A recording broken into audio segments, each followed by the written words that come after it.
À 15 ans, Maher est déjà mécanicien. Ce jeune réfugié syrien travaille 8 heures pour l'équivalent de 16 € par jour. Un dur labeur pour soutenir financièrement sa famille, réfugié avec lui à Kfifan, un village au nord de Beyrouth, au Liban. Mais l'école lui manque terriblement. Quand je vois que mes amis étudient et que moi non, ça me donne envie de pleurer. Parce que l'éducation, ça te garantit ton futur. Comme Maher, 250 000 enfants syriens enregistrés au Liban ne sont pas scolarisés, soit la moitié des jeunes entre 3 et 18 ans. En cause, les problèmes financiers, les réticences de certaines familles à scolariser leurs enfants, ou des difficultés à intégrer les établissements scolaires libanais.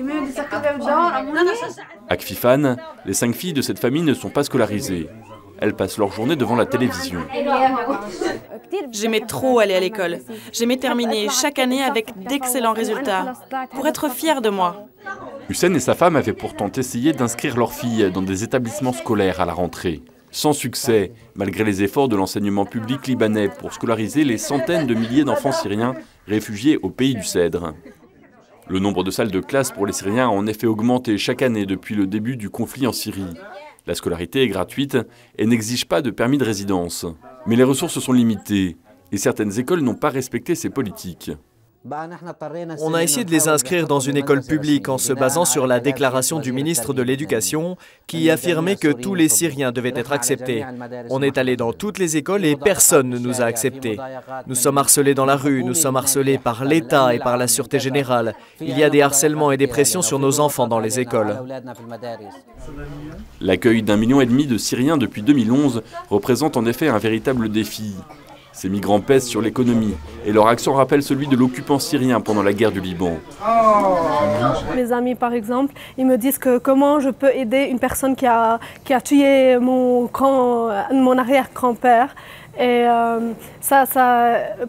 parfois, mon père aussi me parle. Genre, par exemple, les Syriens, ils leur prenaient leur voiture, ils leur frappaient sans cause. Et ça reste avec eux jusqu'à maintenant. Malgré tout, à Kfifan, dans une région très majoritairement chrétienne, des habitants sont mobilisés pour soutenir les Syriens. C'est le cas de ces bénévoles de l'association Offre Joie. Ils visitent aujourd'hui la famille d'Hussein. Moi, j'ai pas la haine envers les Syriens et parce que c'est pas leur faute, c'est leurs grands-parents, leurs arrière-grands-parents et même c'est pas eux qui ont décidé, c'est le militaire, leur gouvernement qui a décidé ça et pas eux et surtout les enfants, ils n'en sachent rien et moi toujours je pense, par exemple si j'étais à la place de cet enfant syrien, qu'est-ce que je voulais autre que les gens m'aiment?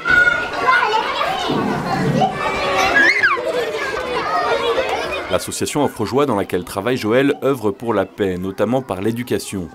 C'est d'ailleurs dans un complexe qui avait été réquisitionné par l'armée syrienne durant la guerre du Liban que l'association a ouvert une école pour les Syriens. L'école a été fondée en 2013. Elle accueille aujourd'hui gratuitement 150 enfants syriens, souvent déscolarisés depuis plusieurs années. Nous, ici au centre, on essaye de mettre ces enfants à niveau pour qu'ils puissent intégrer les écoles publiques libanaises. Salsabil, dessine-moi un rond.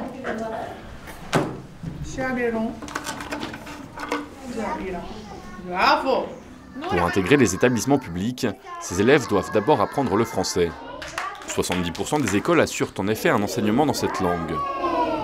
Offre Joie dispense une formation intellectuelle pour permettre à ces jeunes de devenir plus tard des acteurs de leur vie et pour pouvoir rêver d'un avenir meilleur. Quand je serai grande, je veux étudier et devenir médecin. Je rêve de grandir et de devenir professeur. Aller à l'école permet d'échapper aux préoccupations de l'exil et de la guerre en Syrie, comme une respiration dans un quotidien marqué au fer rouge par l'expérience de la violence. Et les parents travaillent avec eux avec beaucoup de difficultés. Ils frappent, tu vois, il y a beaucoup d'enfants qui ont l'agressivité d'après l'environnement où ils s'assoient. Nous, on les prend avec l'amour, avec l'affection pour commencer à s'habituer à être en sécurité. Moi, je suis chrétienne et j'aime beaucoup aider les enfants. Et Jésus nous demande d'aider les enfants, et en plus les Syriens, n'importe quelle religion. En ouvrant une école, Offre-Joie évite à ces jeunes d'être livrés à eux-mêmes, en proie aux mauvaises rencontres. L'apprentissage et l'éducation leur offrent un rempart contre l'extrémisme. J'ai entendu qu'il dit Daesh, Daesh, Daesh. J'ai parlé avec Nicolas, le responsable, le directeur, et on a appris à part. J'ai dit ce n'est pas bien de dire comme ça, ce sont des gens qui ne sont pas bien, ils font des choses qui ne sont pas bien pour nous. Et je commençais à dire il ne faut pas dire comme ça. Tu vas toi être plus mieux que Daesh, tu vas aimer les autres, si eux ils ont dit comme ça, toi tu vas dire non, il faut cultiver l'amour, le respect, l'affection entre eux.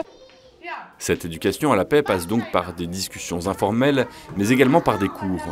On essaye de leur inculquer des valeurs d'amour, de respect, de pardon, qui aussi permettront à ces enfants d'affronter et de mieux appréhender toute cette violence qui les entoure.